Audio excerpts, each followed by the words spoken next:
Hello বন্ধুরা, কেমন আছো তোমরা সবাই? আশা করি অনেক অনেক ভালোই আছো। আর তোমাদের ভালোবাসায় আমিও অনেক ভালো আছি, কারণ তোমরা আমাকে যে পরিমাণে ভালোবাসা দিয়েছো এবং সাপোর্ট দিয়েছো তা আমি কোনোদিন ভুলতে পারবো না।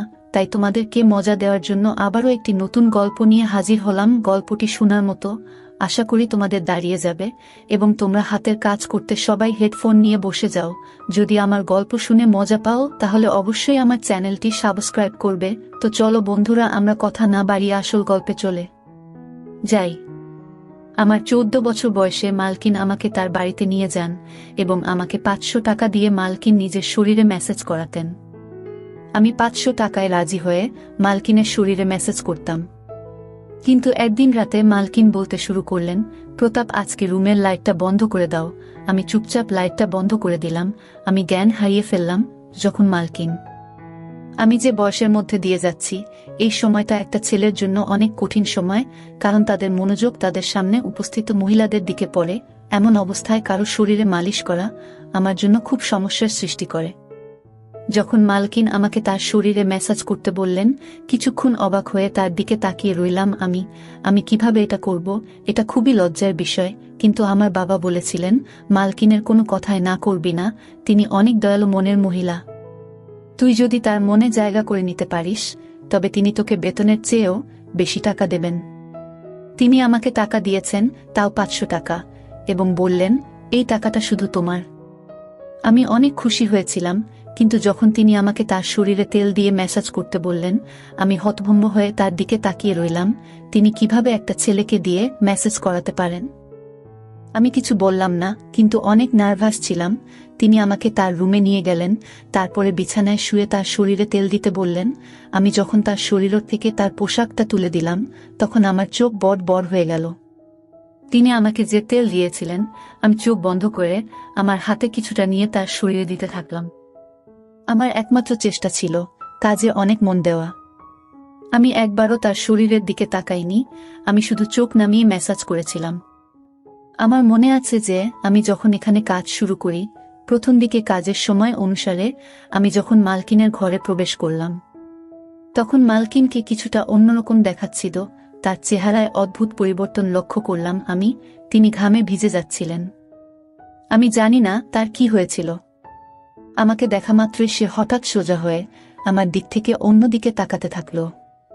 আমি কিছুটা অবাক হয়ে মালকিনের দিকে তাকিয়েছিলাম। আমার মনে হলো মালকিনের শরীরটা ভালো নেই। আমি সবসময় নীরবে মালকিনের সেবা করতাম, কিন্তু আজ আমি কিছুটা বাধা নিয়ে মালকিনের দিকে তাকিয়ে তাকে জিজ্ঞেস করলাম, মালকিন, আপনি ঠিক আছেন তো? আপনাকে অন্যরকম দেখাচ্ছে মনে হয়। আমি আমার মালকিনকে মন থেকে সম্মান করতাম এবং আমি তার জন্য চিন্তিত থাকতাম, কারণ তিনি কেবল আমার মালকিনই ছিলেন না, আমার কাছে তিনি একজন অনেক ভালো অভিভাবক ছিলেন।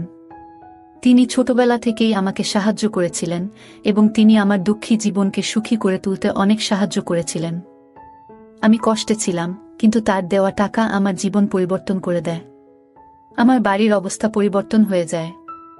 আমার প্রশ্নে মালকিন নাতে মাথা নেড়ে আমাকে আশ্বস্ত করলেন যে তিনি একেবারে ঠিক আছেন, কিন্তু তার মুখে স্পষ্ট দেখা যাচ্ছিল যে তিনি কিছু লুকাচ্ছেন এবং তিনি অনেক টেনশনে আছেন। কয়েক মাস ধরে তার বাড়িতে কাজ করছি। আজকে প্রথমবার যখন তিনি আমাকে ম্যাসাজ করতে বললেন, আমি অনেক ভয় পেয়েছিলাম, কারণ সব বাড়িতে তিনি একাই থাকতেন, না স্বামী না কোনো সন্তান। এই কথাটা শুনে আমি প্রথমে চুপ হয়ে গেলাম, কিন্তু আমি মালিশ করলাম, সারাক্ষণ আমার হাত কাঁপছিল। আমি ভেবেছিলাম মালকিন একদিনের জন্য আমাকে দিয়ে এই কাজটা করাবেন, কিন্তু এখন তিনি আমাকে দিয়ে প্রতিদিন মেসেজ করানো শুরু করলেন। আমি মালকিনের কোনো কাজে এতটা খারাপ মনে করিনি, কারণ তিনি কোনো উদ্দেশ্য নিয়ে আমাকে দিয়ে কোনো কাজ করাতেন না। কিন্তু যখন আমি একা রুমের মধ্যে তাকে তেল ম্যাসাজ করতাম, তখন আমার অনেক খারাপ মনে হতো। একটা অদ্ভুত বিষয় হলো যে আমি মালকিনকে ম্যাসাজ করা শুরু করার পর থেকে মালকিন আমার দিকে অনেক ভালোবাসার চোখে তাকাতে থাকল। আগে তিনি আমাকে 500 টাকা দিতেন, কিন্তু এখন 1000 টাকা দিতেন। তার এই ভালোবাসায় আমি বিরক্ত হয়ে গেছিলাম। কিন্তু আজও প্রতিদিনের মতো আমি তেলের বোতল হাতে নিয়ে ম্যাসাজ করতে গেলাম। আমি 14 বছর বয়স থেকে মালকিনের শরীরে ম্যাসাজ করে আসছি। এই কাজটি আমাকে অনেক বিভ্রান্ত করত। আমার মালকিনের উপর রাগও হতো, কারণ তিনি আমাকে দিয়ে এসব কাজ করাতেন, কিন্তু আমি এসব করতে বাধ্য ছিলাম। কারণ আমার টাকা চাই এবং কাজের বিনিময়ে আমার মালকিন আমাকে প্রতিদিন 500 টাকা দিতেন, তাই আমি নির্বে মালকিনের জন্য এই কাজটি করতে থাকলাম। অনেক পরে আমি বুঝতে পেরেছিলাম যে মালিকিন কেন আমাকে দিয়ে এই কাজ করাতেন। আমি তেল নিয়ে আমার মালকিনের বিছানায় বসলাম। তারপরে হঠাৎ মালকিন আমাকে বলল, প্রতাপ, ঘরের আলো নিভিয়ে দাও। আমি অবাক হয়ে মালকিনের দিকে তাকালাম। আমার কেমন যেন মনে হচ্ছিল, কিন্তু মালকিনকে কিছুই বলতে পারলাম না। আমি ঘরের আলো নিভিয়ে দিলাম এবং অন্ধকারে মালকিনের বিছানার কাছে পৌঁছালাম।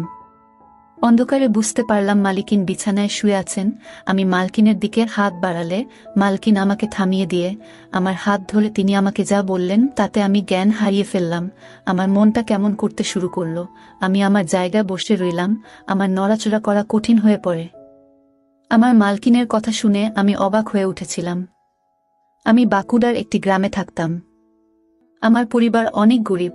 আমার বয়স যেহেতু 14 বছর, তাই আমার পক্ষে কাজ পাওয়া বা টাকা ইনকাম করা কঠিন ছিল। আমি বাধ্য হয়ে আমার বাবা মাকে কষ্ট করে সংসার চালাতে দেখেছি। তারা অনেক কষ্টে ছিল, কিন্তু আমি তাদের কোনো সাহায্য করতে পারিনি। আমি অনেক আবেগী ছিলাম, কিন্তু কোনোভাবে টাকা ইনকাম করে তাদের সাহায্য করতে পারিনি, যাতে তাদের একটি ভালো জীবন দিতে পারি।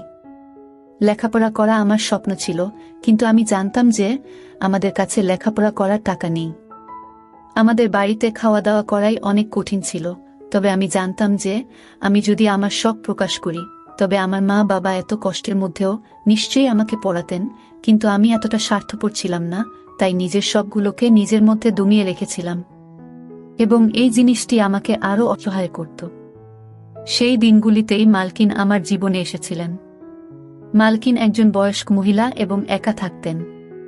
তার স্বামী তাকে ছেড়ে দিয়েছিলেন এবং তার কোনো সন্তান ছিল না।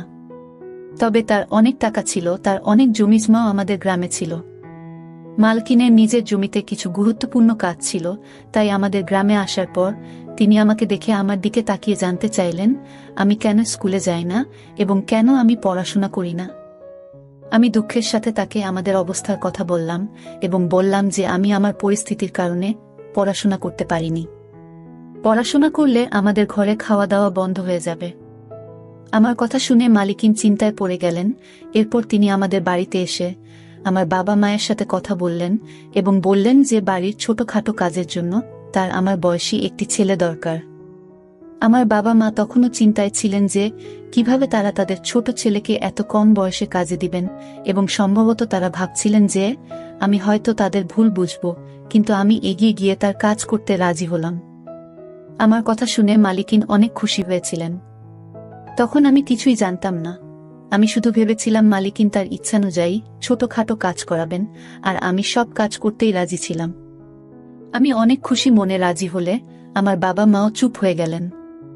মালকিন আমার বাবা মায়ের হাতে বেশ কিছু টাকা দিয়েছিলেন এবং তাদের কথা দিয়েছিলেন যে তিনি প্রতি মাসে টাকা পাঠাবেন, যাতে আমাদের বাড়ির কষ্ট দূর হয়। মনে মনে আমি অনেক খুশি ছিলাম। আমার স্বপ্ন সত্যি হতে চলেছে, কারণ আমি সবসময় আমার বাবা মায়ের অবস্থা পরিবর্তন করতে চেয়েছিলাম। আমি আমার জিনিসপত্র গুছিয়ে মালকিনের সাথে শহরে চলে এলাম। মালকিনের শহরের সুন্দর বাড়ি ছিল। এত সুন্দর বাড়ি আমি জীবনে প্রথম দেখেছিলাম। মালকিন আমার থাকার জন্য একটি রুম দিয়েছেন। রুমটি খুবই ছোট, কিন্তু অনেক সুন্দরভাবে সাজানো ছিল। রুমে দামি দামি আসবাবপত্র রাখা ছিল। আমার মনে হচ্ছিল যেন ঘরটা আমার স্বপ্নের মতো তৈরি করা হয়েছে। মালকিন আমাকে ছোটখাটো কাজ বুঝিয়ে দিলেন, যার মধ্যে রোজ তার গাড়ি পরিষ্কার করা, রাতে তাকে পানি দেওয়া এবং দিনে 3 বার খাওয়ার বাসনপত্র পরিষ্কার করা ইত্যাদি। এই কাজগুলো আমার মতো গরিব একজন ছেলের পক্ষে অনেক সহজ ছিল। মালকিনের বাড়িতে বাইরে থেকে রান্না করা খাবার আসত এবং মালিকিন তার সাথে আমাকেও খেতে দিতেন। প্রথম দিনই আমাকে ভালো পোশাক দেওয়া হয়েছিল, জুতাও কিনে দিয়েছিলেন। মালকিনের দয়া এখানেই শেষ হয়নি। তিনি আমাকে বলেছিলেন যে তিনি খুব শীঘ্রই আমাকে একটি ভালো স্কুলে ভর্তি করাবেন, যাতে আমি আমার পড়াশোনা চালিয়ে যেতে পারি। শুনে আমি অনেক খুশি হয়ে গেলাম। কিন্তু রাত নামার সাথে সাথে মালকিন আমাকে তার ঘরে ডেকে একটি সুগন্ধযুক্ত সিসি দিয়ে বললেন, আমার শরীরে মেসেজ করো। আমি মাথা নেড়ে তাড়াতাড়ি তেল এনে মালকিনের পায়ের কাছে গিয়ে বসলাম। আমি ভেবেছিলাম যে আমাকে মালকিনের পা মেসেজ করতে হবে, এবং আমি খুশি এটি করতে রাজি ছিলাম। কিন্তু মালকিন আমাকে থামিয়ে তার শরীরের নিচের দিকে মেসেজ করতে বললেন। এটা করতে আমার লজ্জা করছিল, কিন্তু কোনোরকমে আমি মালকিনের শরীরে মেসাজ করলাম। আমি তারপর উঠে রুম থেকে চলে গেলাম। আমি ভাবলাম মালকিন মনে হয় ক্লান্ত হয়ে পড়েছেন আর আমাকে দিয়ে মেসেজ করাবেন না, কিন্তু আমার ধারণা ভুল ছিল। আমি অনেক চালু ছেলে ছিলাম, তাই সব কাজ তাড়াতাড়ি করে ফেলতাম, কিন্তু রাত নামলেই আবার একইভাবে মালকিন আমাকে রুমে ডেকে এক শিশি তেল দিলেন। এটা ভেবে মন খারাপ হয়ে গেল যে আজকেও আমাকে মালকিনের মেসেজ করতে হবে। পা পর্যন্ত তো ঠিক ছিল, কিন্তু মালকিন আমাকে দিয়ে যেখানে মেসেজ করাতেন সেটি আমার কাছে অস্বস্তিকর ছিল। আজও আমি কোনোরকমে মালকিনের মেসেজ করে তার দিকে তাকালাম। তিনি শান্তিতে ঘুমাচ্ছিলেন। আমি বুঝতে পারছিলাম না মালকিন এতে কি সুখ পান। মালকিনের কাজকর্ম আমাকে অবাক করছিল। 3 দিন পরেই মালকিন আমাকে একটি ভালো স্কুলে ভর্তি করিয়েছিলেন। আমি আমার মালকিনের জন্য পাগল ছিলাম, কিন্তু আমার মালকিনের মেসেজ করতে ভালো হতো না। মালকিন এটি তার রুটিনে পরিণত করেছিলেন, আর প্রতিদিন সে আমাকে মেসেজ করতে বলতেন। আমি তার অনুগ্রহে ছিলাম, তাই আমি না করতে পারছিলাম না। তাই কিছু না বলে আমি আমার মালকিনকে মেসেজ করতে থাকলাম। মালকিন সম্ভবত বুঝতে পেরেছিল যে আমি তার মেসেজ বিরক্তি নিয়ে করি। সেজন্য আমার বেতন বাদেও তিনি আমাকে প্রতিদিন 500 টাকা করে দিতে থাকলেন, এবং আমি আনন্দের সাথে টাকার জন্য এই কাজটি করতে থাকলাম। এইভাবে আমি মালকিনের বাড়িতে অনেক দিন ছিলাম, এবং এখন আমি এতে অভ্যস্ত হয়ে গেছি। মালকিনের একটি ভালো অভ্যাস ছিল যে মাস শেষ হলেই তিনি আমাকে না বলেই আমার বাড়িতে টাকা পাঠিয়ে দিতেন, যা আমার বাবা মায়ের জীবনকে সহজ করে দিয়েছিল। আমিও অনেক কষ্ট করে পড়াশোনা করছিলাম যে সারা জীবন যাতে আমাকে মালকিনের মতো মহিলাদের বাড়িতে থেকে তাদের ইচ্ছা পূরণ করতে না হয়। একদিন আমি প্রতিদিনের মতো মালকিনের মেসেজ করতে তার রুমে গেলে মালকিন আমার দিকে একভাবে তাকাতে থাকলেন। তাকে মেসেজ করার সময় আমার মুখে সবসময় একটা সমস্যার ভাব থাকত, এবং আমি এভাবেই তার মেসেজ করতাম, এবং মালকিনও এটা অনুভব করতেন।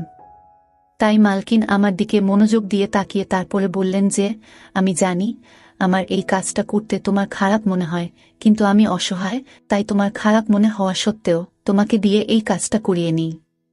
মালকিনের মুখে হাসি ভাব ফুটে উঠল। আমি কিছু বুঝতে না পেরে মালকিনের দিকে তাকাতে থাকলাম।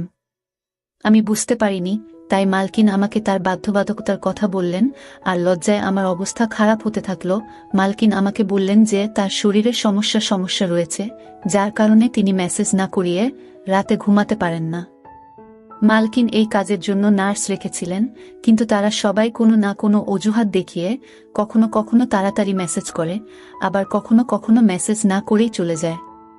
বাধ্য হয়ে মালকিন আমাকে কাজে রাখেন, এবং তিনি আমার এত উপকার করতেন যাতে আমি তার মেসেজ করতে না বলতে না পারি। এসব কথা বলে মালকিন চুপ করলেন, আর আমি মালকিনের কথায় অনেক লজ্জিত হলাম, এবং আমার আচরণের জন্য আমার খুব খারাপ মনে হচ্ছে। যে মহিলা আমার এত উপকার করেছেন তাকে নিয়ে আমি খারাপ কিছু ভেবেছি বলে আমি আফসোস অনুভব করছিলাম। এই রোগের কথা শুনে আমি আমার মালকিনের মেসেজ আমার সমস্ত মন দিয়ে করতাম, এবং কখনো বিরক্ত হতাম না। মালকিন আমাকে খুশি করতেন। আমি এখন বড় হয়ে গিয়েছি, এবং মালকিন অনেক বৃদ্ধ হয়ে গিয়েছেন। একদিন আমি মালকিনকে মেসেজ করতে তার রুমে গিয়ে দেখলাম মালকিনের অবস্থা অনেক খারাপ। আমি জিজ্ঞাসা করলেও মালকিন আমাকে কিছুই বললেন না। আমি যখন মেসেজ করা শুরু করলাম, প্রথমবারের মতো মালকিন আমাকে লাইট অফ করতে বললেন। আমি অবাক হয়েছিলাম, কিন্তু আমি তার কথা মেনে লাইট বন্ধ করে তার কাছে গিয়ে বসলাম। এমন সময় মালকিন আমার হাত ধরে আমাকে বললেন, আজ আমার শরীর অনেক খারাপ মনে হচ্ছে, আর শরীরেও ব্যথা হচ্ছে। আমার মনে হচ্ছে আমার সময় ঘনিয়ে এসেছে। মালকিনের কথা শুনে আমি ঘামতে থাকলাম। আমি নীরবে বসে রইলাম। মালকিন বললেন, তোমার যত্ন আমার মন জয় করে নিয়েছে। আমার যদি ছেলে থাকতো তবে তোমার মতো আমার যত্ন নিত। আমি তোমাকে আমার ছেলে মনে করি।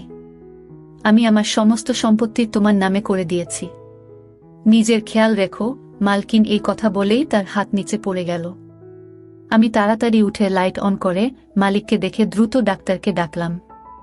মালকিন একেবারে স্থির। ডাক্তার চেক আপ করে মালকিনকে মৃত ঘোষণা করলেন। আমি হতভম্ব হয়ে কাঁদতে কাঁদতে পাগল হয়ে গেলাম। মালকিন আমার মায়ের মতো ছিলেন, যদিও তিনি আমার মা ছিলেন না, কিন্তু আমাদের মধ্যে সম্পর্কটা মা ছেলের মতোই ছিল। আর তার উকিল পরের দিনই তার সমস্ত সম্পত্তি আমার হাতে তুলে দিয়েছিলেন। আমি অনেক বড়লোক হয়ে গেছি এবং আমি মালকিনের বাড়িতেই থাকি। আমার বাবা মাও আমার সাথে থাকেন। আমার জীবন অনেক সুন্দর হয়ে উঠেছে। আমার মালকিন অনেক সুন্দর মনের মহিলা ছিলেন। বন্ধুরা, আজকের ভিডিওটা এখানেই শেষ করলাম। অনেক কষ্ট করে ভিডিওটি আপনাদের জন্য বানিয়েছি। যদি ভিডিওটি আপনাদের ভালো লেগে থাকে তাহলে একটা লাইক করবেন এবং চ্যানেলটি অবশ্যই সাবস্ক্রাইব করবেন। এই আশা ব্যক্ত রেখে আপনাদের কাছ থেকে বিদায় নিচ্ছি আমি। দেখা হবে আগামীকালের নতুন কোনো ভিডিওতে। সে পর্যন্ত সবাই ভালো থাকুন, সুস্থ থাকুন। ধন্যবাদ।